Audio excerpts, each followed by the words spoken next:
Voter list থেকে বাদ দিতেই হবে, কারণ 10 বছরের কম সময় থেকে তুমি যদি ভোটার লিস্টে ঢুকিয়ে দাও এইসব কাগজগুলো, যেহেতু এদিক ওদিক করে ভাই বেড়াদার এবং জালিদের ব্যবহার করে তুই ভোটার লিস্টে, তোমার ওখানে দেশে ভোট এখানে ভোট, এসব আর হবে না। ভোটার লিস্ট থেকে একদম ছাটো।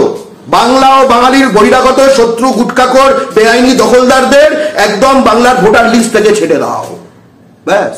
এটাই তো গণতন্ত্র। খুব স্পষ্ট কথা। কেউ যদি মনে করে এতে মুখ্যমন্ত্রীর স্তুতি করা হচ্ছে, এই মুখ্যমন্ত্রীর হিন্দি বিশ্ববিদ্যালয় আমরা অপোজ করি, এই মুখ্যমন্ত্রীর উর্দু একাডেমি আমরা অপোজ করি, এই মুখ্যমন্ত্রী WBC বাংলা বাধ্যতামূলক প্রশ্নে তার এক পায়ে গিয়ে দু পা পিছনোর আমরা সবচেয়ে তীব্রতম বিরোধী, একমাত্র পথে নেমে বিরোধিতা করা সংগঠন। আবার এই প্রশ্নে আমরা জানি, যেটা নিয়ে এখন কথা হলো বাংলার মাননীয় মুখ্যমন্ত্রীর আমরা হাত শক্ত করতে চাই। তার কারণ উল্টো দিকে তৃণমূলের একাংশ, বিজেপি, বহিরাগত আমলা, পুলিশকর্তা, মিডিয়া এবং তাদের পুঁজিশক্তি, সম্মিলিত পুঁজিশক্তি কেমন মাথায় রাখবেন। বাংলা ও বাঙালির শত্রু বড় বাজারের হ্যান্ডস কিন্তু হচ্ছে এই পিলপিল করে ঢোকা বহিরাগত গুটখাখোর ক্রিমিনালরা, এটাই তাদের হ্যান্ডস।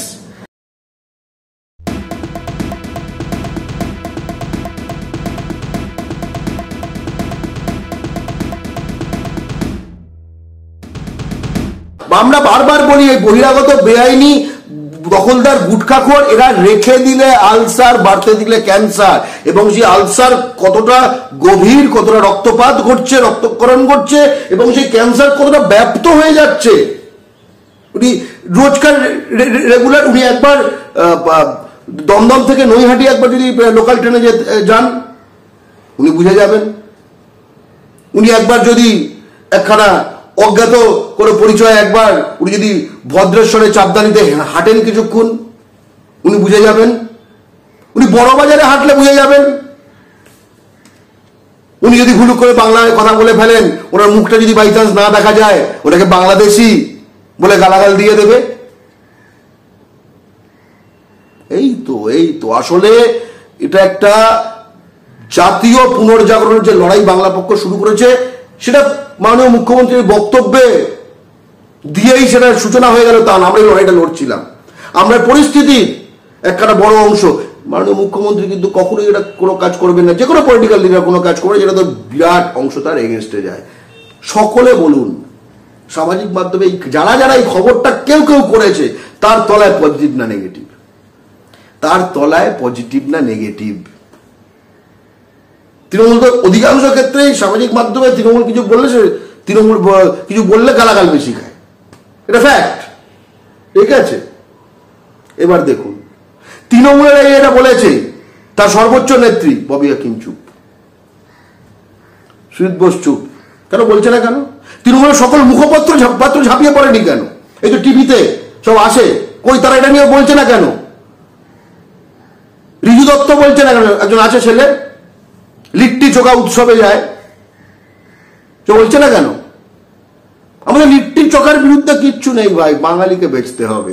ক্যাশ বাঙালির হাতে থাকলে কোনো সমস্যা নেই, তুমি এসে খেয়ে দিয়ে চলে যাও। মন্দিরগুলো দখল হয়ে গেছে, কালীঘাটের মন্দির দখল হয়ে গেছে, সেখানে পান্ডা, এই বহিরাগত ক্রিমিনালরা বেআইনি পান্ডা হয়ে ঢুকে বসে আছে। এরা কেউ ট্রেন না, কিচ্ছু না, বাঙালি পান্ডার ওখানে ভয়ে ভয়ে থাকে। আমার সাথে কথা হয়েছে, হিন্দির লেখা পতাকা টাঙিয়ে দেওয়া হচ্ছে আমাদের মায়ের মন্দিরে।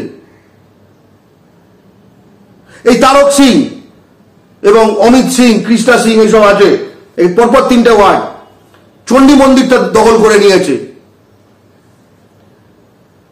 সেখানে জানে ভেতরে চণ্ডী মন্দিরের বিরাট কমপ্লেক্সে, যেখানে মানে শতাব্দীর পর শতাব্দী এখানে এত জাগ্রত আমাদের এই জায়গাটা মানে আছে এখনো, সেখানে দণ্ডি কেটে কেটে ঢোকে, সেখানে বাঙালিকে ঢুকতে আটকেছে। ভেতরে পুরো কমপ্লেক্সের ট্রাস্টি বোর্ড বানিয়েছে, কটা পেটোয়াই দালাল, কটা বাঙালি থাকে। এবং ভেতরে মন্দির বানিয়ে যেন জিন মাতা, খাটু শ্যাম, এগুলো রাজস্থানের। আমি যখন এই যে কথাটা বললাম, তার মানে কি এটা নিউ-আলিপুর, রায় বাহাদুর রোড ওই এলাকার সমস্যা না, এটা শুধু ওইটা দিয়ে বুঝিয়ে দিলাম যে অন্যান্য জায়গায় ঘটমান প্রক্রিয়াগুলো আলাদা কিছু নয়। মমতা বন্দ্যোপাধ্যায় কিন্তু শুধু এই সল্টলেক আর এইসব বলেননি, উনি বলেছেন পয়েন্ট আউট করে, উনি যেতে আসতে উনি মূলত যেহেতু প্রশাসনিক যে এলাকা রাজধানী সেইখানে বড় বড় সময় ঘোরাফেরা করেন, চোখের সামনে দেখতে পাচ্ছেন। কিন্তু উনি কিন্তু পুরো স্কিমের কথা বলেছেন। ভোটার লিস্ট থেকে বাদ দিতেই হবে, কারণ 10 বছরের কম সময় থেকে তুমি যদি ভোটার লিস্টে ঢুকিয়ে দাও এইসব কাগজগুলো, যেহেতু এদিক ওদিক করে ভাই বেড়াদার এবং জালিদের ব্যবহার করে তুই ভোটার লিস্টে, তোমার ওখানে দেশে ভোট এখানে ভোট, এসব আর হবে না। ভোটার লিস্ট থেকে একদম ছাটো। বাংলা ও বাঙালির বহিরাগত শত্রু গুটখাখোর বেআইনি দখলদারদের একদম বাংলার ভোটার লিস্ট থেকে ছেড়ে দাও, ব্যাস। এটাই তো গণতন্ত্র, এটাই তো গণতন্ত্র পরিষ্কৃত হবে। কেউ বলবে বাংলাদেশিদের হটাও। সেদিন আমরা বলছিল একজন কি এই রোহিঙ্গাদের চোখে পড়ে না, এই চোখে পড়ে না। আমরা বাংলা পক্ষ স্পষ্ট বলছি আপনাদের, যে রোহিঙ্গা আপনার নজরে আছে আপনি তার নাম, ঠিক আছে, ফটো হলে ভালো হয় এবং তার অ্যাড্রেসটা বলুন, আমরা তার এগেনস্টে অ্যাকশন নেব, আপনাকে তার সাথে নিয়ে যাব। তখন আর কোনো উত্তর পাই না, আমরা তখন কোনো উত্তর পাই না। হাওয়ার কথাগুলো বলবেন না, হাওয়ার কথাগুলো বলবেন না। কিন্তু একটা কথাই বলতে চাই, এই বিষয়টা, যে বিষয়টা উনি পয়েন্ট আউট করেছেন, যে বাংলার মাটিতে বাংলা কার, বাংলা কি, বাংলা কি যে কেউ, আমি বাঙ্গালকে ভালোবাসি মিষ্টি দই, হ্যাঁ, কোয়েল মল্লিককে যে বিয়ে করলো সে কি বাঙ্গাল, মোহনবাগান যে কিনে নিল সেও কি বাঙ্গাল, হ্যাঁ, আর কে কে বাঙ্গাল, কীর্তি আজাদ আর ইউসুফ পাঠান বাঙ্গাল না তো ওই না তো করে যে বাকিটা থাকে, ঠিক আছে, সেটা কিন্তু জাগছে। মুখ্যমন্ত্রী সেই সিগন্যালটা প্রথম পেয়েছেন করে মুখ্যমন্ত্রী একটি পাল্টা সিগন্যাল দিলেন, কান্ডারি হুঁশিয়ার। খুব স্পষ্ট কথা। কেউ যদি মনে করে এতে মুখ্যমন্ত্রীর স্তুতি করা হচ্ছে, এই মুখ্যমন্ত্রীর হিন্দি বিশ্ববিদ্যালয় আমরা অপোজ করি, এই মুখ্যমন্ত্রীর উর্দু একাডেমি আমরা অপোজ করি, এই মুখ্যমন্ত্রী ডাব্লিউবিসি বাংলা বাধ্যতামূলক প্রশ্নে তার এক পায়ে গিয়ে দু পা পিছনোর আমরা সবচেয়ে তীব্রতম বিরোধী, একমাত্র পথে নেমে বিরোধিতা করা সংগঠন। আবার এই প্রশ্নে আমরা জানি, যেটা নিয়ে এখন কথা হলো বাংলার মাননীয় মুখ্যমন্ত্রীর আমরা হাত শক্ত করতে চাই। তার কারণ উল্টো দিকে তৃণমূলের একাংশ, বিজেপি, বহিরাগত আমলা, পুলিশ কর্তা, মিডিয়া এবং তাদের পুঁজিশক্তি, সম্মিলিত পুঁজিশক্তিকে আমার মাথায় রাখবেন। বাংলা ও বাঙালির শত্রু বড় বাজারের হ্যান্ডস কিন্তু হচ্ছে এই পিলপিল করে ঢোকা বহিরাগত গুটখাখোর ক্রিমিনালরা, এটাই তাদের হ্যান্ডস।